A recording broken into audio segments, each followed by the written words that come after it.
It's being hailed as the bailout to save the Irish economy and set the country back on the road to recovery.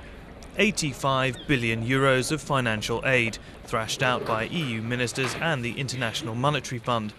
The target to bring Ireland's 2010 deficit of 32% of GDP back within the 3% permitted by the EU by 2015.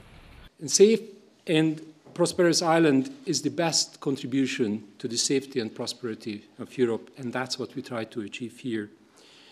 We are looking for solutions that work here in Ireland for Ireland. As well as the international bailout, Ireland last week announced a further €15 billion of spending cuts and tax rises.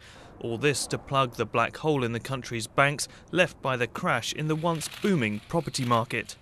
We must now go forward.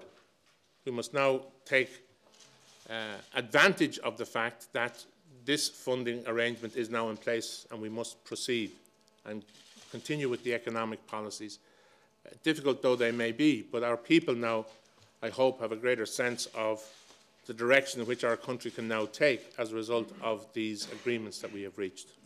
Opinion polls, though, suggest that most Irish people would have preferred to see the country default on its debts rather than sign up to costly loan repayments. Tens of thousands protested in Dublin over the weekend to express their frustration at what now looks like a bleak future for the once proud Celtic Tiger economy. Turning the country over to the IMF, not even a democratically elected force, is a very, very wrong thing to do. We're bailing out banks, we're not bailing out people, and that's the problem.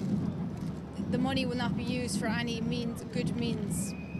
It is Europe's second bailout this year, after the aid granted to Greece in May, and it may not even be the last, with some experts predicting that a similar fate may yet befall Portugal and Spain.